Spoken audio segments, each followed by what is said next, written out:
At 11:51 p.m., my phone lit up the way truth does, sharp, merciless. A message from my mother: "We've agreed you're no longer part of the family. Don't come to any gatherings. No call, no hesitation, just a digital exile." Seconds later, my sister hearted the message like betrayal was a team sport. I didn't cry. I didn't ask why. I just opened my laptop, pulled up every bill, every account, every payment I'd made for them, and started clicking cancel. By 12:03 a.m., their world started flickering in the dark. Before I tell you what happened next, tell me, where are you listening from, so I know I'm not the only one who's ever had to turn the lights off on family.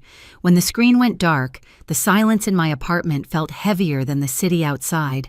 The hum of the fridge, the faint tick of the wall clock, it all sounded like witnesses. I sat there, hands still, on the keyboard, heart steady in a way that scared me. Anger wasn't loud this time. It was clinical. For years, I'd been the silent investor in their version of family, the mortgage that never defaulted my name, the car insurance that somehow renewed itself, my account. Every late bill, every emergency, every tearful phone call that began with, "We just need a little help this month," I'd covered it. I told myself it was love, responsibility, the right thing to do. Now I realized it had been a subscription with me footing the bill. I looked around my apartment. Everything was neat labeled, color-coded, my coping mechanism after a childhood spent in chaos. I'd built order out of noise. But tonight the order turned against me. Every neatly filed receipt, every automatic payment felt like a paper trail of my own gullibility. I used to think love was endurance, that if I stayed quiet and kept giving, they'd eventually see I was worth keeping. My mother had raised me on guilt like it was a family recipe, small portions served often. My sister Kayla was the golden child, loud, charming, allergic to consequences. Dad, he'd learned to survive by staying out of the blast radius. I'd learned to survive by making sure there wasn't one. I remember the first time I paid their property tax. They were on the edge of foreclosure, voices cracking over the phone. I was 26, barely paying my own rent, but I wired the money without hesitation. Mom called me her guardian angel. I believed her. Then came the utilities, the car, Kayla's college tuition, $18,000 a year, 3 years straight. Funny how angels always end up footing the bill in hell. I rubbed my eyes trying to summon regret, but there was only clarity. This wasn't a breakdown, it was a balance sheet.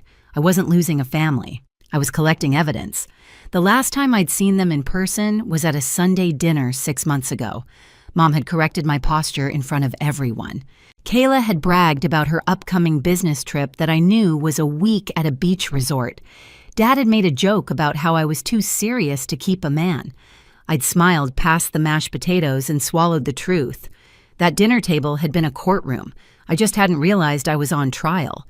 Now, sitting in the quiet glow of my laptop, I opened a new spreadsheet. Date, amount, reason, proof. My fingers moved like they already knew the path. One column at a time, I was reclaiming years of unpaid respect. Outside, the city lights blinked through my window like Morse code. Somewhere out there, my family was sleeping soundly, believing I'd finally accepted my exile. They had no idea I was just getting started. By morning, my phone was a museum of missed calls. Dad, Mom, Kayla, each name glowing like a relic of something that used to matter. I didn't answer a single one. The silence between us had weight now, it was proof. The first message that came through wasn't even from my mother. It was from Kayla. "You're overreacting." Mom didn't mean it that way. Can we just talk? Talk. As if the word hadn't been poisoned years ago. I read it once, then again, and realized there wasn't a single apology in it, just control wrapped in concern. I deleted it and went back to my spreadsheet. Each line I filled was a memory turned into math. The exact day I'd covered Kayla's tuition, the overdraft fees from when Dad borrowed my card for gas the month I'd skipped my own rent to pay their property taxes. Every dollar was a story, and every story ended the same way, with me cleaning up their chaos. At 9:00 a.m., Mom finally sent an email. No greeting, no apology, just, "We need to talk about what you've done. You've created a mess. Call us immediately." Not a word about what she'd said the night before. No mention of the exile. just a demand to resume my role fixer-buffer peacekeeper. For the first time I saw it clearly, the family I thought I was saving had never wanted saving. They wanted a secretary. I typed back, "I'm busy reconciling accounts. You should do the same." Then hit send. The phone rang instantly. I let it buzz until it stopped. By noon, the panic started spreading. A text from Dad. "Can you please explain what's going on with the utilities? Your mother's losing it." Another from Kayla. "Why are you doing this? You're ruining everything. As if my silence was the crime, not their betrayal.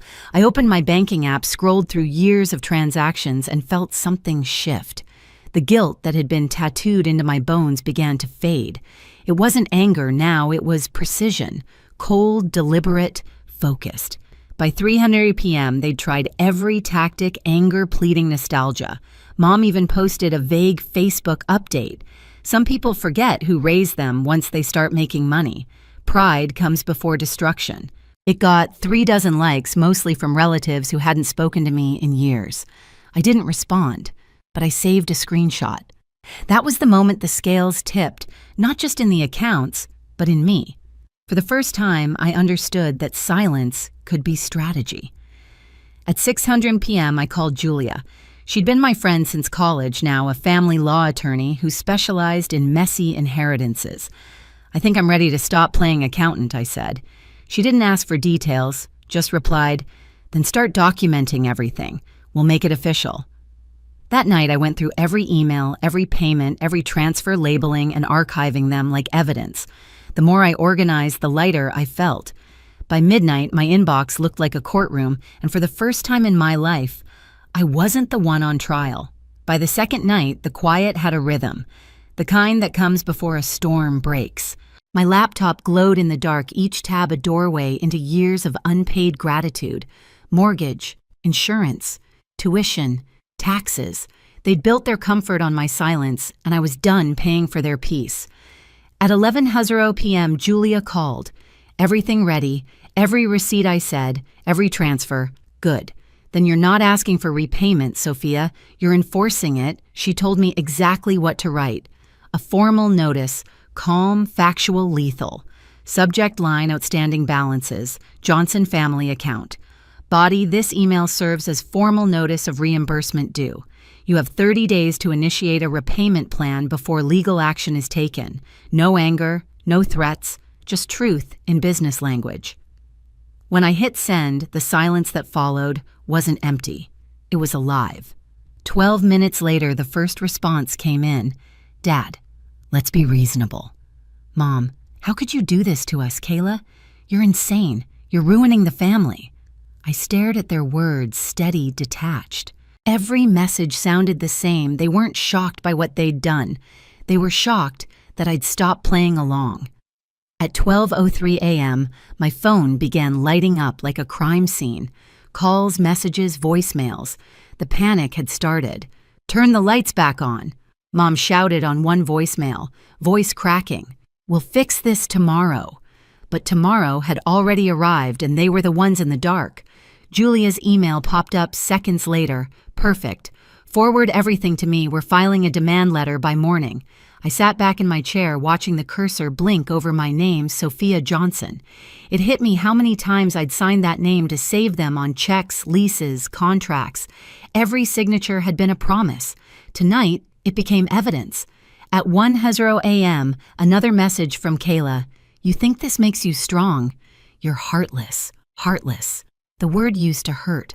Now it felt accurate, necessary. My compassion had been a luxury they'd overdrafted for years. I poured water into a glass, my hands steady for the first time in months. This wasn't revenge. It was accounting. Before logging off, I opened one last tab, the property deed. Their house, the one they bragged about finally owning, was still under my name. I'd never transferred the title, out of caution, out of instinct. Now that instinct was power. By dawn, Julia had sent the first draft of the legal notice for me to review. She ended it with one line that made me smile. "They said you were out of the family. Let's make it official." Outside, the streetlights flickered off as morning broke. Inside my laptop glowed with a different kind of sunrise, the kind made of fax numbers and quiet retribution. For the first time in my life, I didn't feel small or forgotten. I felt precise. The morning the letters went out, the world looked normal. Coffee shops opening, traffic humming, sunlight crawling up the blinds, but inside my apartment, it felt like waiting for a verdict. Julia had sent the demand package to each of them by certified mail and email, every receipt, every dollar, every signature attached. At 9:12 a.m., my phone buzzed. Dad. He never called first. Sweetheart, he began that rehearsed softness coding every syllable. This is getting out of hand. Let's keep this private. I let the silence stretch until he faltered. It's already private, I said. It's just finally documented. He inhaled sharply. You're making your mother sick. No, I said, voice steady. She made herself sick. I just stopped paying for the medicine. Click. By noon, Mom's post hit Facebook, a wall of self-pity wrapped in scripture. We raised her with love, and now she's turned against her own family for money. Pride comes before destruction. Underneath, Aunt Gina commented first, disgusting behavior. I'd be ashamed. Then, for the first time in years, other names appeared. Cousins, uncles, people I barely spoke to. Wait, didn't she cover your house after foreclosure? Isn't that the tuition girl? The thread split open. Their story cracked. At 1:46 p.m., an email arrived from Julia, subject additional discovery. Attached was a PDF, screenshots, bank records, dates. Julia's note read, confirming inheritance withdrawal $40,000. Signature mismatch. Forgery likely. I read it 3 times. The remodel, the new kitchen. The timeline aligned perfectly. My mother hadn't just drained my bank account, she'd stolen my grandmother's trust fund and signed my name to do it. By evening, Julia had already filed an injunction. The court froze their assets before dinner. That night, my parents tried every channel. Emails, texts, voicemails, all looping the same refrain. It was a misunderstanding. We'll pay you back. Don't ruin the family. The irony made me laugh out loud. At 8:32 p.m., the buzzer rang. Through the peephole, my mother, eyes red, clutching an envelope. Sofia, she whispered, please, we're losing everything. Do something for your sister. For Kayla, I asked. Her lips trembled. She's still your sister. I opened the door just enough to hand her the paper already waiting on my table. A copy of the eviction notice Julia had filed that morning. You'll get the official copy in 7 days, I said. Her face drained of color. You wouldn't. I already did. She stared at me, searching for the old version of her daughter, the one who fixed, forgave, funded. That version was gone. Goodbye, Mom, I said and closed the door. I didn't watch her leave. I just stood in the quiet, breathing, in the end of an era. By the next afternoon, chaos unfolded like clockwork. The utilities disconnected. The mortgage notice hit their inbox. Julia forwarded confirmation title, secured eviction, approved, probate court notified. Then came the storm online. Another post from Mom, she's suing her parents. We're heartbroken. This time the replies weren't sympathy. Aunt Meredith, quiet, factual, typed one line. You mean the mistake where you forged her signature? The thread went dead. Hours later, my phone buzzed again. Unknown number, New York area code. This is Amy Patel from the Patterson and Low Probate Office, the voice said. We're handling your late grandmother's estate. We found discrepancies in the beneficiary list. I gripped the counter. Discrepancies, yes, Ms. Johnson. It appears your name was crossed out and replaced. The signature doesn't match. The remodel, the marble counters, every puzzle piece slid into place. Thank you, I said. Please send everything to my attorney. By midnight, Julia confirmed the filing inheritance fraud. Another freeze, another layer of truth. In the following days, the story spread quietly through the family. One by one, relatives reached out, cousins I hadn't heard from in years. They borrowed from us, too. They never paid anyone back. You're not crazy, Sofia. Every message was a small rescue boat in a flood I'd been drowning in for years. When the official court notice arrived, Julia called. They'll try to contact you again, she warned. Don't engage, even if they apologize. She paused. Especially if they apologize. The next morning, my inbox exploded again. Mom's new tactic was remorse. We forgive you. Please forgive us. Forgiveness as leverage. The oldest trick. I forwarded the email to Julia and archived the thread. By the end of the week, the house was no longer theirs. The deed, still under my name, sold within days. Julia wired the proceeds to my account. Watching the confirmation line appear felt nothing like revenge. It felt like balance.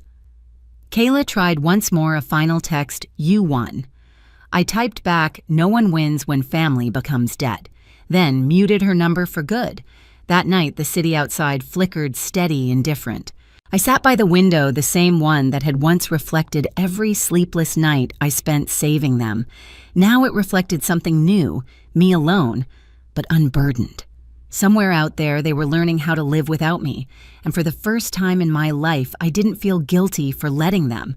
By the time the court finalized everything, weeks had passed in a strange, quiet rhythm. Julia sent me a short email. Case resolved. Repayment agreement signed. Probate reversed. You're clear. Clear. The word felt foreign. Their accounts were frozen, their house sold, their debts legally tied to their own names for once. The silence that used to haunt me had turned into peace. I no longer woke to emergency calls or just one more favor. My mornings were mine again. I bought a small apartment downtown. Nothing grand, just clean walls, sunlight, and no ghosts. Evan helped me move in. He didn't say much, just handed me a cup of coffee and smiled like he understood what freedom tasted like. The first night there, I opened my old spreadsheet, the one where I'd once tracked every dollar I'd spent on them. I stared at the numbers for a long time, then hit delete.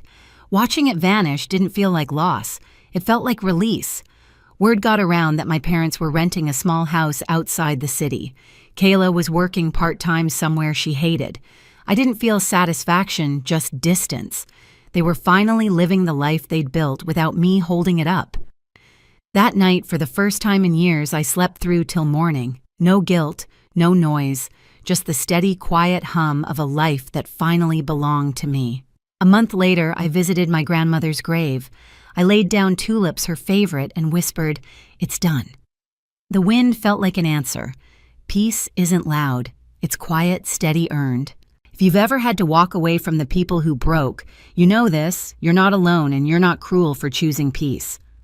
If this story hit home, explore the Family Betrayal playlist for more true stories like mine, and don't forget to subscribe and turn on the bell so you never miss the next chapter.